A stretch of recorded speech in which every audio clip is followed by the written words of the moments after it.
मौजा TV official के मोहतरम देखने और सुनने वालों अस्सलाम वालेकुम। प्यारे दोस्तों, एक लड़का जन्नतुल बकी कब्रिस्तान की तरफ से गुजर रहा था कि अचानक उसे कब्रिस्तान से कुत्तों के भौंकने की आवाजें आने लगीं। जब उसने जन्नतुल बकी कब्रिस्तान में जाकर देखा तो कुत्तों का एक गिरोह एक कब्र के पास अजीब तरह से आवाजें निकाल रहा था। जब इस कब्र को खोला गया दोस्तों, तो अंदर से क्या निकला ये हम आपको आगे चलकर अपनी वीडियो में बताएंगे।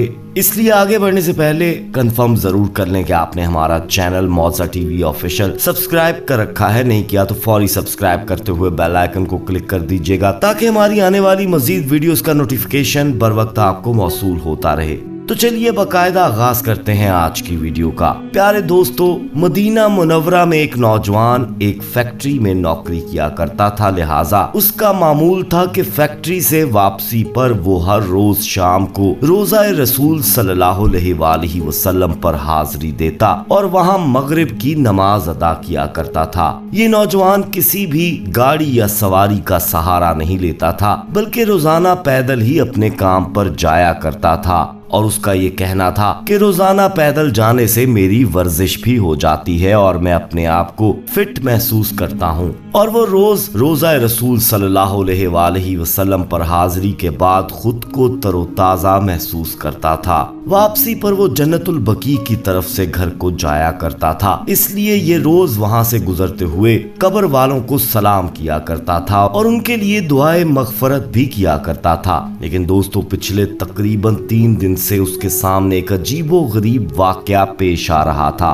और उसे समझ में नहीं आ पा रहा था कि इस मामले की क्या वजह है। वो ये सोच रहा था कि मुझे यहाँ से गुजरते हुए तकरीबन 10 साल हो गए हैं, लेकिन आज तक ऐसा कभी नहीं हुआ। असल में दोस्तों, पिछले 3 दिन से उसके साथ कुछ यूं हो रहा था कि जब भी वो कब्रिस्तान के बाहर से गुजरता तो उसे कब्रिस्तान के अंदर से कुत्तों के भौंकने की तेज आवाज आया करती थी। वो बड़ा परेशान था कि आखिर कब्रिस्तान में कुत्ते कहां से आ गए और इतनी जोर जोर से आवाजें क्यों निकाल रहे हैं, क्योंकि कब्रिस्तान को तो वैसे भी दोस्तों खामोशी का शहर कहा जाता है। और फिर इस खामोश शहर के अंदर ये कुत्ते इतने ज्यादा जोर जोर से क्यों बोल रहे थे। उसकी परेशानी दिन ब दिन बढ़ती ही जा रही थी और अब 3 दिन गुजर चुके थे। आखिरकार उस नौजवान ने ये फैसला किया कि आज वो जन्नतुल बकी के अंदर दाखिल होगा और देखेगा कि किस जगह पर खड़े होकर ये कुत्ते भौंक रहे हैं और आखिर पूरा मुआजरा क्या है। दोस्तों, अगले दिन जब वो कब्रिस्तान से गुजर रहा था तो फिर से उसे कुत्तों के भौंकने की आवाज सुनाई देने लगी। जैसे ही वो शख्स कब्रिस्तान में दाखिल हुआ तो उसने देखा कि 4 दिन पहले जिसकी मौत हुई थी उसकी कब्र पर खड़े होकर कुत्तों का एक गिरोह अजीब तरह से आवाजें निकाल रहा है। दोस्तों, वो बहुत परेशान हुआ और कहने लगा कि अभी 4 दिन पहले तो ये कब्र तैयार की गई थी, ऐसा क्या मामला हुआ कि कुत्ते इसकी कब्र पर खड़े होकर भौंक रहे हैं। उसने जब ये देखा तो ये फैसला किया कि आज वो जाकर कब्रिस्तान की इंतजामिया को इस बात के बारे में बताएगा कि अभी जो शख्स 4 दिन पहले इस दुनिया से चला गया था उसकी कब्र पर पिछले 3 दिन से कुत्ते भौंक रहे हैं। लिहाजा शाम को अपने काम से फारिग होकर रोजा रसूल की तरफ आया और जन्नतुल बकी की इंतजामिया के सामने आकर तमाम हाल बयान कर दिया। इंतजामिया ने पहले तो उसकी बात की तस्दीक की, फिर उल्मा से मशवरा किया। बड़े उल्मा और अहले इल्म ने यह फैसला किया कि इसकी कब्र कुशाई की जाए, यानी इसकी कब्र को खोदा जाए और देखा जाए कि अंदर आखिर मामला क्या है। कब्र को खोदने से पहले इंतजामिया वालों ने इस मैयत के घर वालों से इजाजत लेना मुनासिब समझा। चनाचे ये लोग उसके घर पहुंचे और घर वालों को सारा हाल बयान किया। तो उस शख्स के भाई ने कहा कि अगर आप ये देखना चाहते हैं कि अंदर मामला क्या है तो हमारी जानिब से आपको इजाजत है, लेकिन हम आपके साथ नहीं जाएंगे। आप खुद अकेले जाकर इस कब्र को खोलकर देख सकते हैं। प्यारे दोस्तों, लोगों के लिए ये बड़ी हैरानी की बात थी कि एक भाई अपने ही भाई की कब्र खोदते वक्त मौजूद ना हो, लेकिन लोगों ने इस बात पर ज्यादा गौर करने की बजाय ये सोचा कि पहले कब्र को खोदकर देख लिया जाए कि आखिर मामला क्या है। लिहाजा दोस्तों, उसके घर वाले तो साथ में नहीं गए, मगर इलाके में से काफी तादाद में लोग कब्रिस्तान पहुंच चुके थे और कब्र खोलने का सामान भी वहां आ चुका था।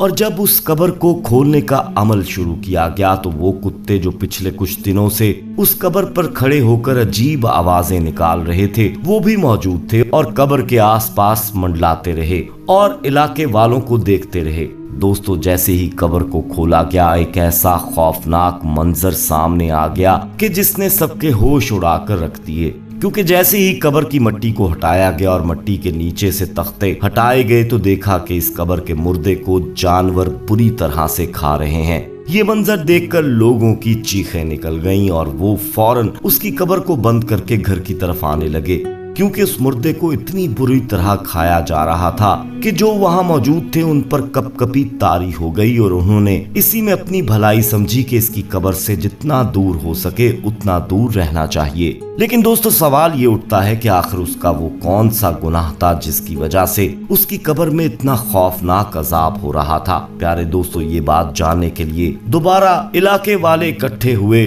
और उस शख्स के घर दोबारा पहुंचे और पूछा कि तुम्हारे भाई ने आखिर ऐसा क्या किया था जिसकी वजह से उस पर इतना सख्त अजाब नाजिल हो रहा है। अभी उसका इंतकाल हुए 3-4 दिन ही गुजरे हैं कि कब्र में जानवर इतनी बुरी तरह से उसे खा रहे थे। दोस्तों, ये सुनकर इस मैयत का भाई कहने लगा कि मैं जानता था कि जब आप कब्र खोदेंगे तो आप लोगों की आंखों के सामने ऐसा ही कोई मंजर आएगा, इसलिए मैंने आपके साथ जाने से इनकार कर दिया था, क्योंकि मैं इसकी वजह जानता हूँ। सब लोगों ने सवाल किया कि बताओ आखिर इसकी क्या वजह है। तो उस शख्स ने कहा कि मेरा भाई कोई शरीफ आदमी नहीं था, वो दरअसल एक शराबी आदमी था जो कि सारा दिन शराब के नशे में पड़ा रहता था। ना उसे घर की परवाह थी और ना ही घर वालों की। उसकी जिंदगी का मकसद सिर्फ और सिर्फ अय्याशी करना था और वो शराब पीकर अपने रिश्तों के मानी भी भूल जाता था। यहाँ तक कि वो हमारी माँ बहन को गालियां देता था और बाप के साथ भी लड़ाई झगड़े करता था।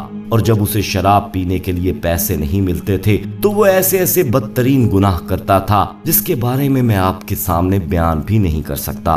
ये वो तमाम गुनाह थे जिसकी वजह से उसको कब्र में इतना खतरनाक अजाब मिल रहा है। हम ये जानते थे कि इसका अंजाम इसी तरह का होने वाला है।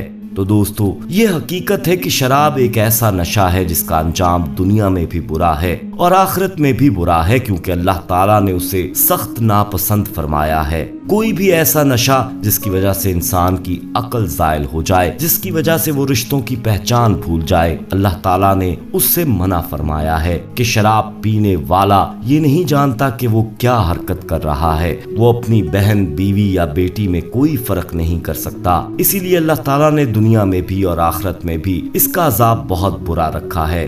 दोस्तों, उम्मीद करते हैं कि आज के इस वाक़े के बाद आपको भी इस बात का अंदाजा हो चुका होगा कि नशा, शराब कितनी बड़ी लानत है और क्यों दीन इस्लाम ने मुसलमानों को इससे दूर रहने और पीने से मना फरमाया है। दोस्तों, इस्लाम में शराब पीना या पिलाना, बेचना, खरीदना ये सब बिल्कुल हराम है। हर मुसलमान को चाहिए कि अल्लाह और इसके प्यारे रसूल सल्लल्लाहु अलैहि वसल्लम ने जिन जिन चीजों को हराम करार दिया है हम उससे अपने आप को बचाएं और अपनी नस्लों की भी हिफाजत करें। अल्लाह रब्बुल इज्जत हम सबको इन बातों पर अमल करने की तौफीक अता फरमाए। आमीन या रब्बुल आलमीन। दोस्तों, आप क्या कहेंगे? कमेंट में अपनी राय से जरूर आगाह कीजिएगा। उम्मीद करते हैं कि हमारी ये वीडियो आपको पसंद आई होगी। पसंद आने की सूरत में इसे लाइक करते हुए दोस्तों में शेयर जरूर कीजिएगा। जाते जाते एक बार फिर कंफर्म कर लीजिएगा कि आपने हमारा चैनल मौजा टीवी ऑफिशियल सब्सक्राइब कर रखा है। नहीं किया तो फौरी सब्सक्राइब कर लीजिए और बेल आइकन को क्लिक कर दीजिए ताकि हमारी आने वाली मजीद वीडियोस का नोटिफिकेशन बर वक्त आपको मौसूल होता रहे। अपना बहुत ख्याल रखिएगा और उनका भी जिनका कोई ख्याल नहीं रखता। आने वाली वीडियो में दोबारा आपसे मुलाकात होगी। तब तक के लिए अल्लाह निगहबान।